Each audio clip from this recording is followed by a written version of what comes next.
Good morning, YouTube. Anybody watching? I wanted to talk about communications this morning. I watched a video the other day, and he used an acronym called PACE. For our homesteads, we kind of live a prepping lifestyle, just a matter of course of what we're doing. And part of that is communications. We use communications every day, whether it's a phone or social media. The acronym he brought up was PACE. It stands for, if I can remember, primary, alternate, I can never remember the C, contingency, and emergency.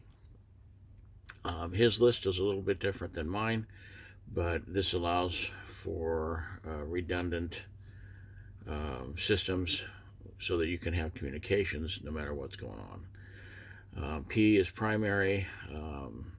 He said people would get mad when you mentioned this first one because they expect you to have some fancy radio or something. And what we have is a cell phone.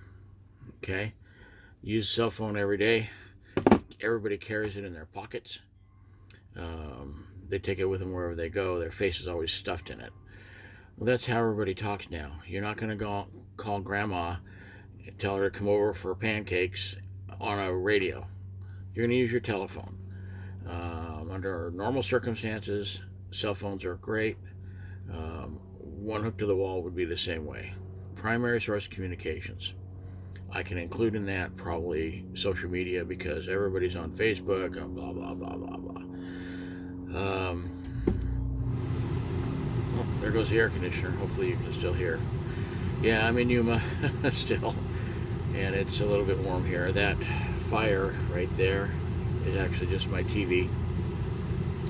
So, alternate form of communication would be the second one in PACE. And your alternate form of communication is going to be something that you use. You're talking around the ranch. You know, you've got 100 acres and your spouse is in the back 40. Well, if it's 40 acres and it's only 40, but at the back of the ranch, how are you going to get a hold of them? Most people are going to carry around something like this. Okay, these are cheap. A lot of people call them walkie-talkies. People call them handy-talkies. They have regular walkie-talkie. They have CB. They have MURS, GMRS, and handheld FM radios like 2 meter and whatnot. But this one is your simple, cheap walkie-talkie. I wouldn't mess probably with MURS. FRS is okay as long as it's a short distance. You're not going to get very far and it needs to be line of sight. GMRS is much better. You do need a license for GMRS, but you do get some range. I've reached about 5 miles with my GMRS. This radio does both. You just have to know what channel. They are preset channels. 16 on my channel, on my radios, 16 on everybody's channel. But they do have little privacy frequencies you can set for privacy if you want. My next step for contingency is we live in a huge area and people are very sparsely populated in our area, and we've kind of gotten together and we have a communications program that we are setting up. Most people will be using this, and this is the next step up. This is just a Bofang. It's not really any more expensive than the last radio I showed you, but along with GMRS, this one does 2 meter. It has a detachable antenna, so you can get a longer range. It's still a line of sight, but it will work with beyond the curve of the earth. And then with the 2 meter, we can actually set up repeaters and whatnot and talk that way. Reminder, you do need a license. It's $70, no test. I'm sorry, GMRS is a license required, but no test. It's just $70, soon to be $35. My dog's whining. Hang on. Anyway, The 2-meter side of this does require a test. I studied for about 40 hours because I'm old and I don't remember things well. It cost me $15 to take the test, which helps the club, because the test is given by your local club, and there was no fee for the license at all. Passed it on the first try. They'll ask you if you want to take your general. I would always suggest that you do. I did not, because I had enough difficulty with 2-meter that I wanted to wait until I can really get down and study the general, so that I can broadcast on any just about any frequency. So that takes us through P, A, and C. The last one is emergency communications. The fellow that I talked to, or that I watched on YouTube, he goes to a CB radio for that. I disagree. I think that CB can be as an alternate. It can also be contained within the frequency range that I am talking about for emergency radio, and that is an HF. That's basically, it's an all band. It goes from 3 to 30 megahertz, and no, most of those bands I cannot broadcast on because I have a tech license, not a general license. There is an area in the 10-meter band that I can broadcast on, or not broadcast, but talk on.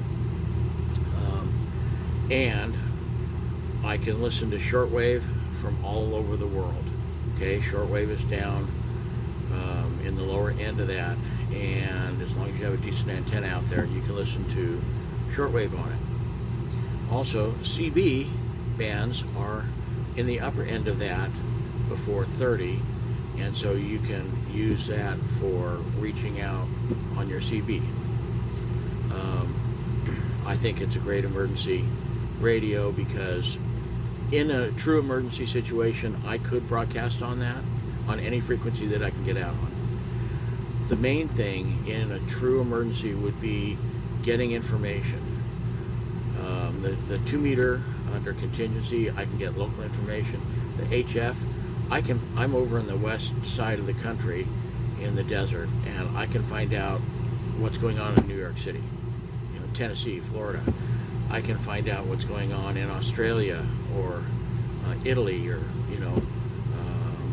I haven't heard anything out of the war zone, because right now there's a Ukraine-Russia war.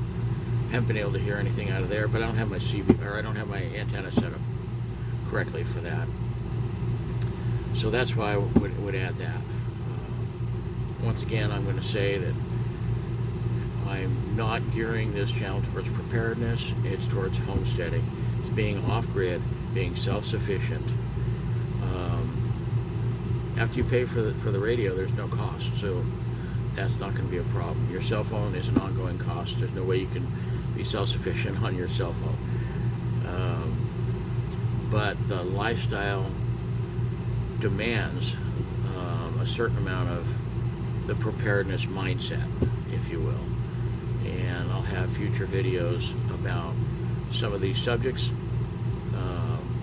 that can go either way. Bushcraft, homesteading, self-sustainability,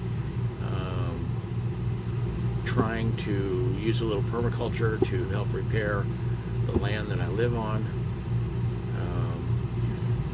I'll probably talk about the G word and the ammo to go with it, pew pew, but not a ton, because I don't want YouTube to get mad at me.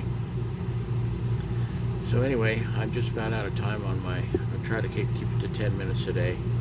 I hope everybody that sees this is doing well, and I hope that you take it to heart and you design your own PACE communications program.